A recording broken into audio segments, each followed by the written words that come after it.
The episode began with the theme song, but there was no sound. The last image from the opening showed a drawing of Peppa standing in the middle of nowhere. The background was nothing more than a black void. Peppa was staring at me with large hollowed-out eyes and a creepy smile.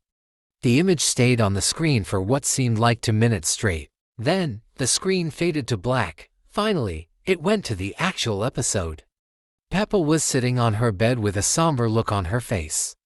She was crying for what seemed like 1.5 minutes. Then, Peppa started to look at me. In the voice of a 12-year-old girl, she said, "Please help me. I can't live like this anymore." Soon, Peppa walked out of her room and towards the front door. Peppa was walking for about 5 minutes when she stopped. She then looked at me again.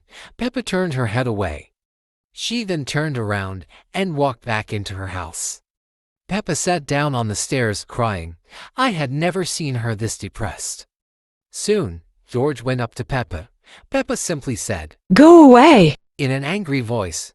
George didn't go away. Now, Peppa was mad. She grabbed George's dinosaur and smashed it into pieces on the floor.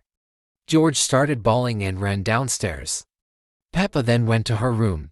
She walked in, looked at me, and said, "The reason I'm sad is because I was adopted."